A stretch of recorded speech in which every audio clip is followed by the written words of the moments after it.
Hello, this is wmpyr. For today's lesson, I want to talk about specifically training Filipino martial arts solo, so by yourself, because it is quite different from training at a class. In a class, you're going to be able to do a lot of partner training.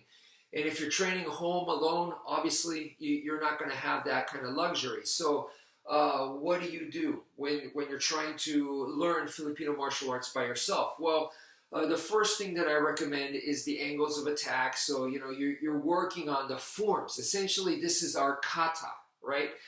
And then the next thing is to go double stick simultaneous, and you're going to be doing stuff like the heaven six, boom, boom, boom, boom, boom, boom, this kind of stuff, okay?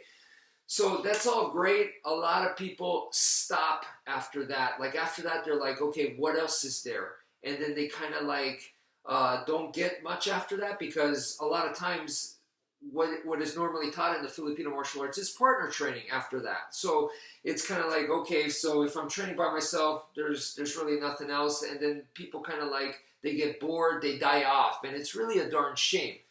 That's because the mentality there is they're used to getting stuff from the outside rather than getting stuff from within. So that's what I would really like to encourage you guys at that point, is once you've put in a lot of reps there, and keep going, don't stop. Keep getting reps with the angles of attack forms, and also keep getting reps with, your the arm waving double stick motion type stuff.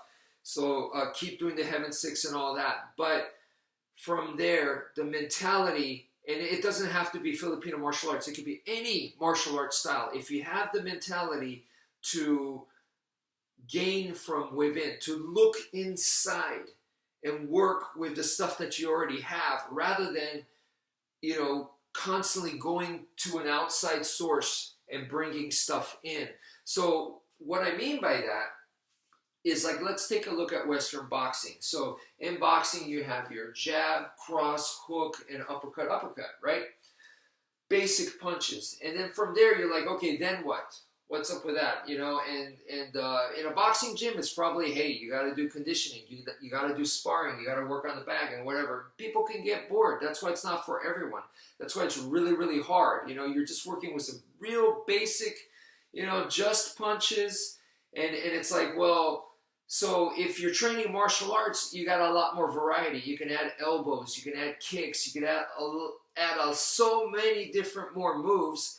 It can keep you entertained. And even if you want to limit yourself just to punches, we got backhands, spinning backhands, you have palm strikes, you have a hammer fist. There's so many more that you could add, but that's once again going to the outside and increasing your pool here. You're increasing the jab, cross, hook, uppercuts. You're adding more techniques.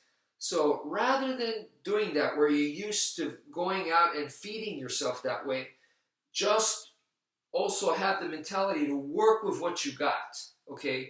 So then, when you start doing that, when you really just start focusing on the jab, cross, hook, uppercut, you're going to realize that the way that you're making contact here, and not within, like, okay, I know a jab and a cross is different, and I know a jab cross is different from a hook, and I know they're different from an uppercut. That's not what I'm talking about. I'm talking about the way you do a jab. There's multiple ways to do it. There's multiple ways to do a cross. There's multiple ways to do an uppercut. So, like, are you hitting from this angle? Look at how my arm is turned, okay? So are you hitting like this, or are you hitting with a vertical fist? Are you hitting with a diagonal fist? Or are you hitting with a turn?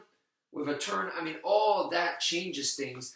The angle that you're making contact with, are you releasing the force this way, upwards, diagonal, downwards, or sideways? It's all different, and it all changes stuff, okay? And where you're hitting on the target, and it really starts to get a lot more detailed. So the quality and your precision increases. So that is very important. So we're going to do the exact same idea as that. There's more stuff, because there's body mechanics and stuff, but I'm just talking about the way you're making contact, and with what. Is it the first knuckle? Is it this area? Is it more the middle knuckle? That's what I'm talking about. And is it upwards? Is it this way? Is it more like flicking up that way? Or is it going downwards? You know, so the same idea with the stick and also the knife, okay? So I would like for you guys to focus on that. So if you know the angles of attack form, great, and you've done it many, many times, now this should be a refreshing way to do it, because now you're actually focusing on that. So this is not just a stick and bang. That it's a lot more specific than that. Are you hitting with this area? Are you hitting with this area? Are you hitting with this area, the sweet spot on a baseball bat? Or are you hitting with the tip? You know, and if it's the tip area, is it straight on or is it from an angle? That all changes stuff. So even a stab right here, if you're stabbing straight on, or are you stabbing from an angle?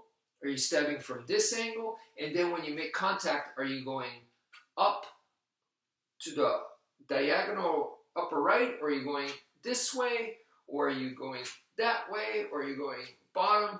And it's still a stab. So this is the kind of stuff that I recommend that you guys start playing around with. Don't give up after you do the angles of attack in Heaven 6. So anyway, I hope this opens up new paths. Thank you for watching, and take care, folks.